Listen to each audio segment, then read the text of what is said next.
ta'ala wabarakatuh. Ataupun dua kepercayaan dan juga keimanan ini, yakni keimanan terhadap kebijaksanaan Allah Ta'ala dan juga dan rahmat Allah Ta'ala yang luas, maka Islam mengatakan alla yutrakun nasu sudah, bahawasanya Islam ataupun manusia ini dia tidak ditinggalkan tanpa ada taklifan ataupun tanggungjawab. Itu maksud dia. Maksudnya bahawasanya Islam telah meletakkan suatu bebanan tanggungjawab terhadap siapa yang memeluk agama Allah Subhanahu Wa Taala. Bahkan manusia sendiri, manusia dia ada bebanan tanggungjawab bagaimana dia nak mentadbir dan juga mengurus alam. Yang kedua juga wa alla yu'azzibu qabla al-balagh wat tabshir wal indar. Yang kedua, Islam meletakkan bahawasanya sesuatu umat, sesuatu kaum tersebut dia tidak akan diseksa dan dipersoalkan oleh Allah Subhanahu Wa Taala, melainkan setelah mana diberikan peringatan dan juga diberikan khabar ataupun diberikan risalah. Inilah yang Allah Subhanahu Wa Taala sebutkan di dalam surah Al-Isra ayat yang ke-15. A'udzubillahi minasyaitonirrajim wa ma kunna mu'adzibina hatta nab'atha rasulan. Dan tidak kami mengazab ataupun tidak mereka itu akan diazab sehinggalah mereka diutuskan ataupun dibangkitkan di kalangan mereka ataupun dibangkitkan seorang rasul memberikan peringatan. Ini adalah bukti dan juga ayat yang jelas menunjukkan bahawasanya mana-mana suatu kaum yang mana mereka ini tidak diberikan ataupun tidak dibangkitkan seorang rasul, maka kedudukannya di sisi Allah Ta'ala seluruh ulama jumhur mengatakan fahuwa najin, maka mereka ini selamat. Contohnya tuan-tuan, isu yang dibangkitkan dalam kitab akidah, bagaimanakah kedudukan ibu ayah Nabi, bagaimanakah kedudukan mereka, sama ada mereka ini duduk di dalam neraka ataupun syurga. Maka berdalilkan daripada ayat ini, ulama akidah mengatakan wa ma kunna mu'azzibina hatta nab'atha rasula. Maka di sini mereka ini adalah mereka yang dikatakan fahuwa najin indallah, mereka selamat kerana ketika itu tidak dibangkitkan seorang rasul maupun nabi. Inilah bukti daripada ayat ini bahawasanya Allah Ta'ala tidak akan mengazab, menyiksa seseorang selagi mana tidak sampai risalah. Bukti yang seterusnya bahawasanya ta'arif ataupun kita katakan pengertian mukallaf. Pengertian mukallaf bahawasanya ulama mengatakan yang pertama syarat untuk menjadi seorang mukallaf, yang pertama mestilah yang aqil. Dia mesti berakal. Orang yang tidak waras, orang yang kita katakan gila dan sebagainya yang sama maksud dengannya, maka dia terangkat ketika itu. Sebab itu mereka yang terangkat sama ada ketika mana berpuasa, ketika mana dia menunaikan solat, maka tidak perlu dia solat waktu tersebut dan sebagainya. Yang kedua al-baligh, dia mesti balik. Kanak-kanak tidak dikira sebagai mukallaf ketika waktu dia kecil. Yang ketiga salimul hawas, yang ketiga yang dimaksudkan dengan sempurna panca indera. Kenapa penting panca indera ini? Kerana dengan telinga dia boleh mendengar kuliah, dia boleh mendengar apa yang disampaikan. Dengan mata dia boleh lihat apa yang tertulis di dalam kitab ataupun Al-Quran. Dengan mulut dia boleh mengucap, dia boleh menetapkan ataupun menyatakan sesuatu perkara apa yang telah dipelajari dan sebagainya. Maksudnya wasilatun ilal ma'rifah, jalan untuk dia mendapat ilmu tu boleh, maka dia akan dikira sebagai prasyarat ketiga dalam mukallaf. Dan yang keempat ialah salimud da'wah. Yang keempat allazi balaghathu ad-da'wah, yang mana mereka ini sampai seruan ketika itu. Maka pada hari ini ketika mana zaman ibu bapa baginda Nabi SAW, tidak ada rasul dan juga anbiya ataupun tidak ada nabi ataupun rasul yang dibangkitkan. Kerana Nabi sebelum diutuskan baginda Nabi SAW ialah Nabi Isa AS. Nabi Isa ketika itu jarak di antara Nabi Isa dan juga Nabi Muhammad SAW 571 tahun tersebut tidak diutuskan Nabi ataupun Rasul. Cuma yang ditambahkan lagi 40 tahun kerana Nabi SAW diangkatkan umur pada umur 40 tahun. Maka 40 tahun campur dengan 571 kita akan dapat lebih kurang dalam 611. Maksudnya 611 tahun tidak ada Nabi dan juga tidak ada Rasul yang diutuskan ketika itu. Maka kaum yang duduk dalam zaman tersebut dikira fahuwa najin indallah, mereka ini selamat di sisi Allah Subhanahu Wa Ta'ala. Maka pengarang menyebutkan sebegini nak bagi tahu bahawasanya hikmah dan juga kebijaksanaan serta rahmat Allah Ta'ala tak akan pukul rata. Allah Ta'ala akan lihat dahulu, adakah kaum ini telah diberikan peringatan, adakah kaum ini telah diberikan penjelasan, barulah Allah Subhanahu Wa Ta'ala akan berikan satu bebanan kepada mereka. Sebab itu Allah Ta'ala sebutkan di dalam ayat yang lain, dalam surah Al-Qiyamah ayat 36, Allah Ta'ala menyebutkan, ayahsabul insanu an yutraka sudah. Adakah manusia itu menyangka bahawasanya mereka ini ditinggalkan terbiar, tanpa ada rasa tanggungjawab ataupun tidak ada tanggungjawab dan juga tidak ada balasan di sisi Allah Ta'ala. Saja-saja Allah Ta'ala buat mereka, tidak ada. Sangkaan mereka itu tidak tepat, bahawasanya Allah Subhanahu Wa Ta'ala akan memberikan tanggungjawab dan juga taklifan dan sebagainya. Itu perkara pertama, yang ini keimanan kita terhadap kebijaksanaan dan juga rahmat Allah Subhanahu Wa Ta'ala. Perkara yang kedua pada petang ini ialah keimanan ataupun kepercayaan bahawasanya satu-satunya agama yang akan diredai oleh Allah Subhanahu Wa Ta'ala ini ialah agama Islam. Yang mana agama Islam ini sesuai pada setiap zaman dan juga setiap tempat, tanpa ada perubahan. Yang ada perubahan hanyalah pada syariat.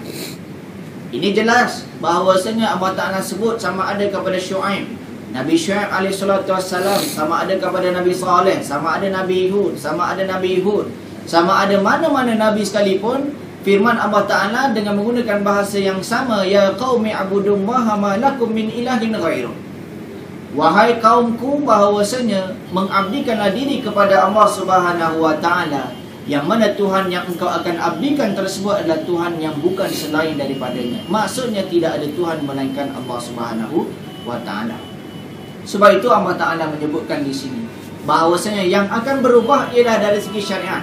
Syariat Nabi Musa, ketika mana Nabi Musa alaihissalam sembahyangnya 50 waktu, dan ketika mana zaman Nabi Muhammad SAW 5 waktu saja.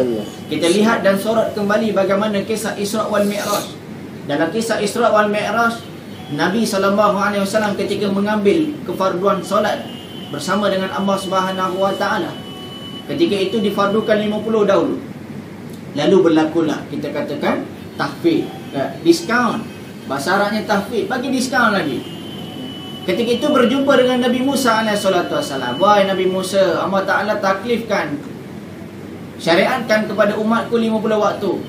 Apa pandangan? Lebih kurang cerita dia gitulah. Kita buat jalan cerita mudah. Lalu Nabi Musa kata, umatmu lemah, umatmu takkan mampu. Umat aku 50 waktu pun lemah. Ini kan umat kamu. Umat aku ni lebih kuat daripada umatmu. Maka pergi naik bertemu dengan Allah Subhanahu Ta'ala, minta kurang. Naik ke atas kali pertama. Naik kali pertama Allah Ta'ala kurangkan berapa? 5 waktu. Jadi 45. Maka kalau tengok dalam sejarah, tengok dalam riwayat hadis yang cukup panjang tersebut, kita akan dapati Nabi SAW naik sebanyak 9 kali. 9 kali tuan-tuan. Bila naik kali ke-8, naik kali ke-9, turun lagi Nabi Muhammad SAW bertemu dengan Nabi Musa. Nabi Musa kata, apakah yang disyariatkan oleh Tuhanmu? Maka Nabi SAW jawab, Allah Ta'ala mensyariatkan kepada umatku 5 waktu solat. Maka Nabi Musa kata, naik atas, bertemu dengan Allah Ta'ala kembali dan minta kurang, kerana umatmu lemah dan umatku sendiri juga lemah, walaupun ada dengan 50 waktu tersebut. Apa Nabi SAW kata? Aku dah malu nak bertemu dengan Allah Subhanahu Wa Ta'ala untuk meminta kurang. Pengajaran daripada kisah ini tuan-tuan, pertama mengenai perbezaan syariat. Syariat yang Allah Ta'ala turunkan kepada para Nabi dan juga para Rasul mengikut kemampuan dan situasi penganut ataupun pengikut yang akan mengikut syariat tersebut. Maka umat Nabi Musa berbeza dengan umat Nabi SAW. Pengajaran yang kedua, kita nak bagi tahu berapa ramai hari ini orang meninggalkan solat, sedangkan Nabi SAW bersungguh-sungguh bertemu dengan Allah Ta'ala semata-mata untuk meringankan bebanan umat Nabi SAW. Sehingga dicatatkan di dalam sirah bahawasanya 9 kali Nabi bertemu dengan Allah Ta'ala untuk mengurangkan ibadah solat.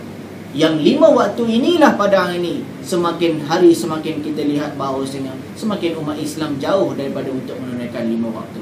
Sedangkan kalau kita lihat 5 waktu ini tak sampai 1 jam ataupun setengah jam untuk kita laksanakan. Paling-paling kurang pun 5 minit. Kalau kita campur dengan zikir, wirid dan sebagainya, 10 minit. Itu pun umat Islam masih lemah untuk melaksanakan perkara tersebut. Inilah pengajaran yang kita nak ambil, bahawasanya bagaimana Nabi SAW bersungguh-sungguh untuk memberikan keringanan dan juga memberikan rahmat kepada umatnya.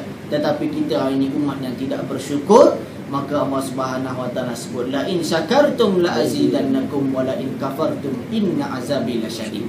Sekiranya kamu bersyukur, Allah Ta'ala akan tambahkan rezeki kamu, tambahkan rahmat, tambahkan segala-galanya. Wala in kafartum, sekiranya kamu kufur terhadap nikmat Allah Ta'ala, inna azabi lasyadid. Allah Ta'ala kata, sesungguhnya azabku ini adalah amat yang pedih. Maka pengajaran daripada ini, perbezaan syariat yang telah dilaksanakan kepada para nabi dan juga para rasul sesuai dengan masa dan juga tempat yang dilaksanakan perkara tersebut. Sebab itu Allah Ta'ala sebut di dalam surah Al-Baqarah ayat 136. Qulu amanna billah, katakanlah bahawasanya kami beriman kepada Allah Subhanahu Wa Ta'ala, wa ma unzila ilaina wa ma unzila ila Ibrahim wa Ismail wa Ishaq wa Yaqub wal asbaq. Begitu juga kami akan beriman terhadap apa yang diturunkan kepada Nabi Ibrahim, Ismail, Ishaq, Yaqub dan seterusnya.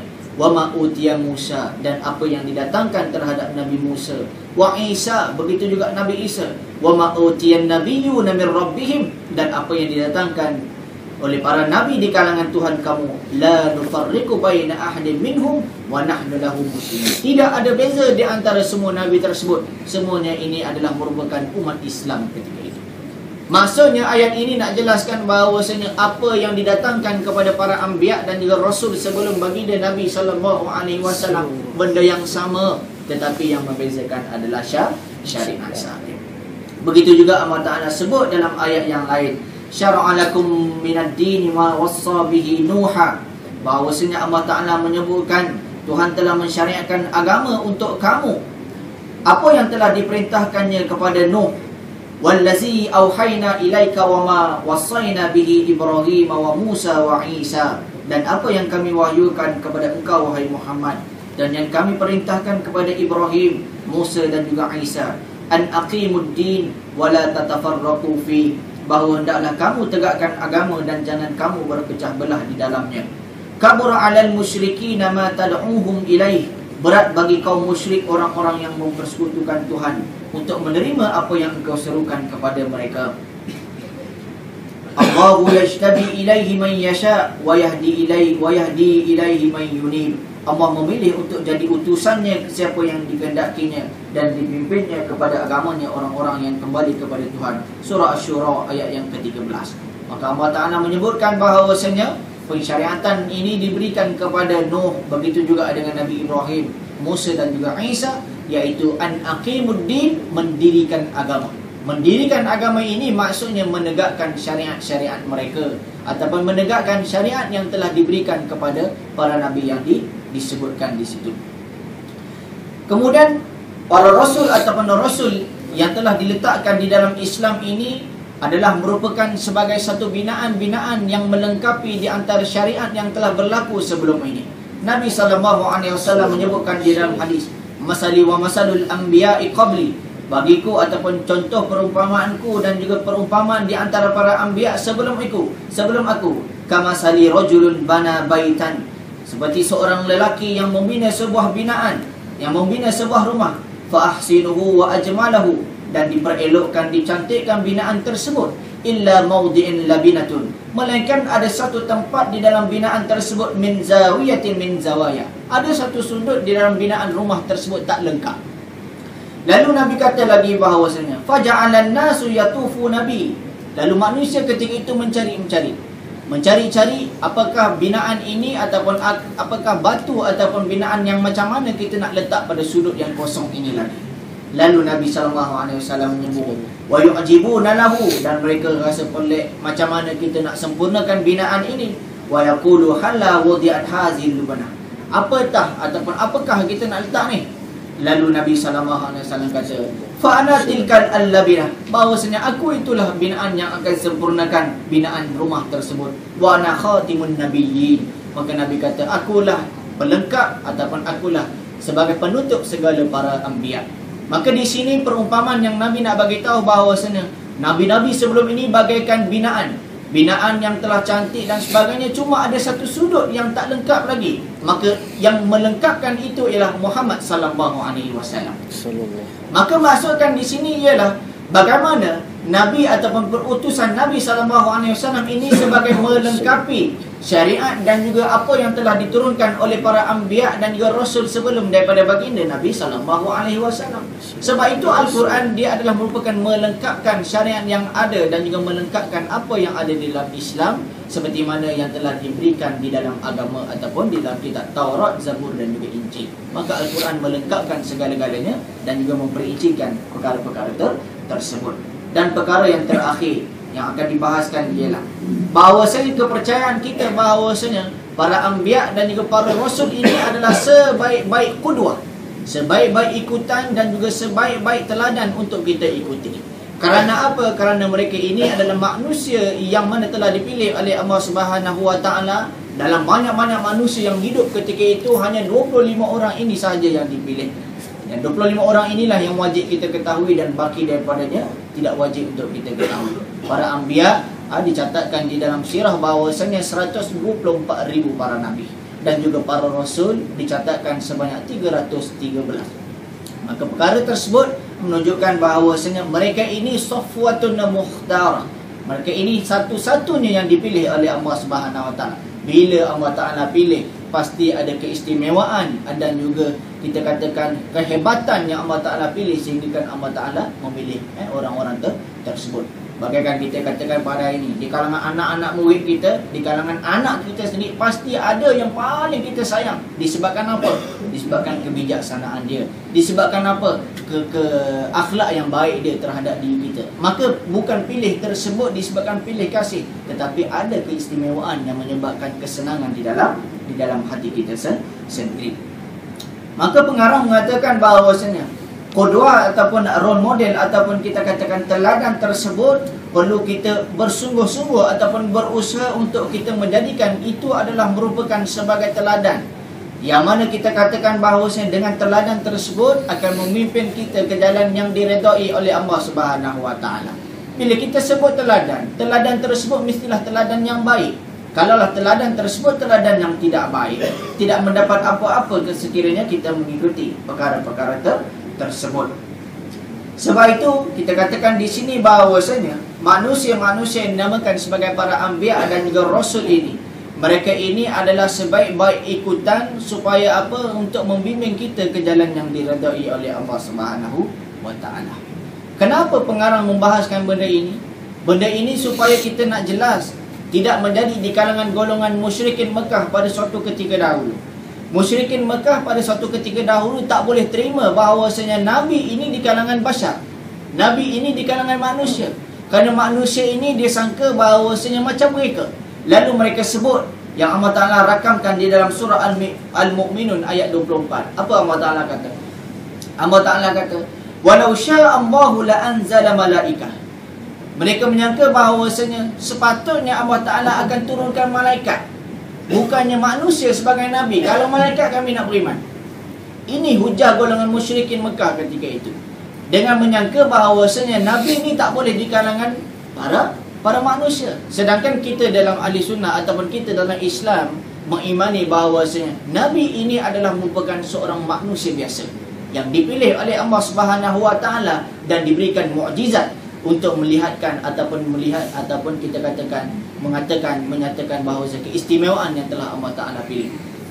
Maka musyrikin Mekah ketika itu tidak bersetuju kerana ada di kalangan mereka jadi Nabi dan ada keistimewaan maksum pula tu, iaitu yang mana dosanya ma taqaddama min zambihi wa ma ta'akhkhar, dosa yang lalu dan juga dosa yang akan datang diampuni oleh Allah Subhanahu Wa Ta'ala.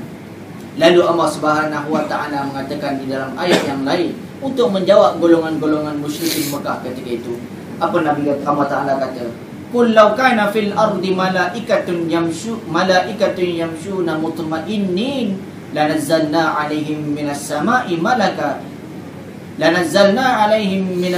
malakan rasula. Al-Isra ayat 95. Allah Ta'ala kata, wahai Muhammad, kata kepada mereka, law kana fil ardi malaikatun, sekiranya memang ada di bumi ini penduduk yang bernama malaikat. ataupun malaikat ni memang duduk di atas muka bumi, berjalan macam manusia, mutmainnin, mereka duduk, tinggal, menetap di atas muka bumi ini, lanazzalna alaihim minas sama'i malakan rasula. Nescaya kami akan lantik malaikat itu sebagai seorang rasul ketika itu. Tetapi malaikat kedudukannya bukan duduk di situ, mereka duduk di langit. Maka sebab itu Allah Ta'ala nak bagi tahu bahawasanya yang akan mengurus tadbir, yang akan memberikan petunjuk di muka bumi, yang layak ialah manusia, bukannya malaikat, kerana malaikat duduk di langit, bukannya haiwan, kerana haiwan tidak ada akal. Maka Allah Ta'ala berikan perumpamaan tersebut supaya musyrikin Mekah ketika itu boleh terima bahawasanya para nabi ini bukanlah seorang malaikat. Kerana malaikat ini ciri-cirinya tidak ada nafsu. Yang ciri-cirinya mereka ini adalah merupakan tidak ada, kita katakan tidak ada perasaan untuk mengingkari suatu perkara. Wa yaf'aluna ma yu'marun. Mereka akan buat segala apa yang diperintahkan oleh Allah Subhanahu Wa Taala. Tetapi manusia apabila diperintah, belum tentu dia akan melaksanakan perkara tersebut. Maka kalau kita tengok hikmah dia ialah bagaimana Allah Ta'ala turunkan iman, yang mana iman malaikat ini yazid wala yanqus, sentiasa bertambah dan tidak berkurang. Tetapi manusia yazid wa yanqus. Kenapa boleh yazid wa yanqus? Allah Ta'ala bagi iman, dalam masa yang sama Allah Ta'ala bagi nafsu. Maka daripada nafsu tersebutlah yang akan melihat istiqamah ataupun iltizam seseorang untuk melaksanakan kedudukan dia sebagai seorang mukmin ataupun seorang yang asi ataupun yang melaksanakan maksiat di sisi Allah Subhanahu Wa Ta'ala. Maka sebab itulah kita katakan dakwaan musyrikin Mekah ketika itu semata-mata mereka tidak mahu beriman kepada Allah Subhanahu Wa Ta'ala. Dengan dinyatakan pelbagai perkara, pelbagai helahan, supaya apa? Supaya mereka tetap untuk menyatakan bahawa kami tak boleh beriman selagi mana tak turun malaikat. Maka perkara tersebut adalah perkara helah yang cuba mendustakan Allah Subhanahu Wa Ta'ala. Maka pengarang kata, ataupun pengarang menyebutkan secara akhirnya menyatakan di sini, fal anbiya laisu fi nazaril Quran alihah.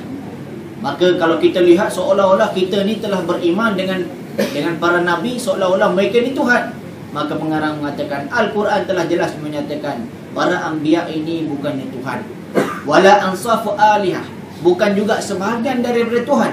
Wala abna'u alihah, begitu juga bukan anak-anak kepada Tuhan. Maka innahum basyaran misluna, mereka ini adalah seperti kita, manusia biasa. Ada nafsu, ada perasaan, ada kita katakan ada tindakan-tindakan, ada juga perbuatan, kena bekerja, kena berusaha. Semua itu adalah sifat umum kepada manusia. Sebab itu kalau tuan-tuan boleh lihat dalam sejarah para nabi, kalau kita lihat dalam Fathul Bari, Ibnu Hajar Asqalani mensyarahkan hadis tersebut. Dia menyatakan bahawasanya hampir keseluruhan dinyatakan di sini bahawasanya seluruh anbiya mereka ini mengembala kambing. Dalam catatan sejarah menyatakan semua mereka ini para anbiya mengembala kambing. Maka Ibnu Hajar Asqalani menyebutkan dalam kitab Fathul Bari syarah kepada Sahih Bukhari. Dia kata apa tuan-tuan? Dia kata inilah hikmah bagaimana Allah Ta'ala mentarbiyah para anbiya. Nak bagi tahu bahawasanya kena tarbiyah ataupun urus tadbir kambing dahulu, urus tadbir binatang dahulu. Kalau boleh selesai, boleh jaga dan juga boleh kawal dalam keadaan sempurna, maka lepas ini akan berdepan dengan manusia yang berbeza pula. Kenapa Ibnu Hajar kata begitu? Kerana kambing ataupun binatang mereka ini dikatakan sebagai makhluk yang tidak berakal. Maka kalau dia berak mengata, tak boleh nak marah dia. Tak, kambing berak mengata kita pukul dia. Apa berak mengata kata? Tak boleh tuan-tuan. Sebab akal dia tidak ada. Maka Ibnu Hajar kata bahawasanya kalau kita boleh urus takbir mereka yang tidak ada akal ini dalam keadaan kita sabar, dalam keadaan kita tenang. Kerana benda-benda ataupun makhluk yang dinamakan binatang ini, dia akan buat ikut suka dia. Kerana dia tidak ada akal.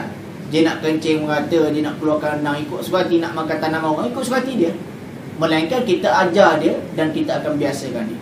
Maka Ibnu Hajar kata, lepas ini para anbiya tersebut akan berdepan dengan manusia yang ada akal, yang ada wahyu, yang ada risalah, tetapi mereka ini gagal untuk menghadapi risalah dan juga wahyu, ataupun gagal untuk menghadamkan risalah dan juga wahyu. Lalu mereka ini sesat.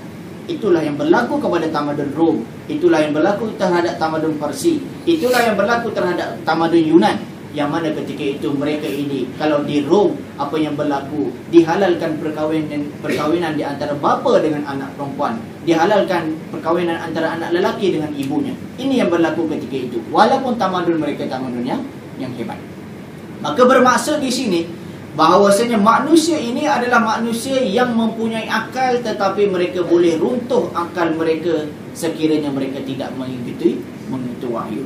Sebab itu Allah Ta'ala sebut di dalam ayat ini, qalat lahum rusuluhum in nahnu illa basharun mithlukum walakinnallaha yamunnu ala man yasha'u min ibadihi wa ma kana lana an na'tiyakum bisultanin illa biiznillah wa 'ala Allahi falyatawakkalul mu'minun. Surah Ibrahim ayat yang ke-11. Allah Ta'ala menyebutkan, qalat lahum rusuluhum, para rasul berkata kepada mereka, innahnu, sesungguhnya kami ini tidak ada yang lain melainkan illa basyarum mislukum. Kami ni sama je, manusia seperti kamu semua. Akan tetapi yang membezakan kami ialah yamunnu ala man yasha, bahawasanya kami ini dianugerahkan oleh Allah Subhanahu wa taala terhadap apa yang dikehendaki oleh Allah Subhanahu wa taala di kalangan hamba. Sebab itu kita kata bahawasanya para nabi dan juga para rasul ini adalah manusia biasa yang dipilih oleh Allah Subhanahu wa taala untuk menyampaikan risalah Allah Taala. Wa ma kana lana an na'tiyakum bisultanin illa biiznillah. Dan Nabi kata, para anbiya ketika itu diminta untuk berkata bahawa kami ini tak boleh nak bagikan suatu pemerintahan kepada kamu melainkan keizinan daripada Allah Subhanahu wa taala. Wa 'ala Allahi falyatawakkalul mu'minun. Bahawasanya kami tetap bertawakal dan kita semua akan bertawakal menyerahkan urusan kepada Allah Subhanahu wa taala. Maka di sini tuan-tuan nak jelaskan, tidak ada di dalam sejarah Islam bahawasanya nabi ataupun para nabi dan juga para rasul mendabik dada, aku adalah seorang nabi dan aku boleh berikan apa-apa segalanya kepada kamu semua. Tidak pernah dicatatkan dalam sejarah. Karena semuanya mengakui bahawasanya Allah Subhanahu wa taala sebagai satu tempat yang akan tempat bergantung dan memberikan segala sesuatu di dalam kehidupan manusia. Benda ini sebagai satu penjelasan kepada kita bahawasanya Nabi ini tetap manusia biasa, dan sehingga kini kita katakan setelah mana Nabi SAW wafat, tidak ada Nabi yang akan dibangkitkan melainkan Nabi Isa AS ketika mana bertemu dengan hari kiamat nanti.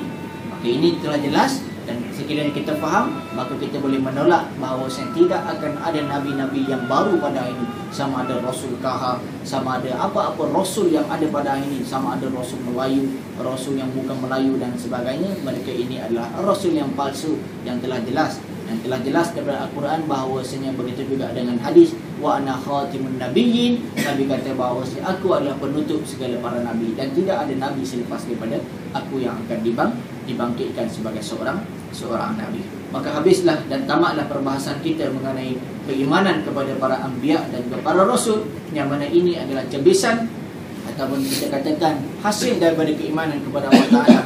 Kita akan beriman kepada para anbiya, dan keimanan para anbiya seperti mana kita telah kupaskan bahawasanya kita kena melaksanakan syariat yang telah ditinggalkan oleh Nabi SAW. Dan kita akan masuk perbahasan yang seterusnya, beriman terhadap hari akhirat. Bagaimana kita masukkan dengan iman kepada akhirat, maka akan masuklah perbahasan tersebut mengenai hari kebangkitan, mengenai hari pengumpulan ataupun yaumul mahsyar, mengenai perkiraan neraca mizan, mengenai titian sirat dan sebagainya yang insya-Allah kita akan bersambung pada minggu hadapan. Sekadar itu saja untuk tengah hari ini. Apa yang baik itu daripada Allah Subhanahu wa taala, yang buruk itu daripada kelemahan diri saya sendiri. Aku liqali hadza wa astaghfirullahal azim li wa lakum wa lisairil muslimin wal muslimat wal muslimat fastaghfiruhu innahu huwal ghafurur rahim. Liqali hadza wa astaghfirullahal azim. Assalamualaikum warahmatullahi taala wabarakatuh. Kita tangguh dengan baca Ummul Kitab, tangguh dengan membaca tasbih kafarah dan juga suratul As. Subhanakallahumma wa bihamdika asyhadu an la ilaha illa anta astaghfiruka wa atubu ilaik. Bismillahirrahmanirrahim. Wal 'asri innal insana lafi khusr illa alladhina amanu wa 'amilus solihati wa tawassaw bil haqq wa tawassaw bis sabr. Sallallahu ala sayyidina Muhammad wa ala alihi wa sahbihi wa sallam. Alhamdulillahirabbil alamin. Assalamualaikum warahmatullahi taala wabarakatuh.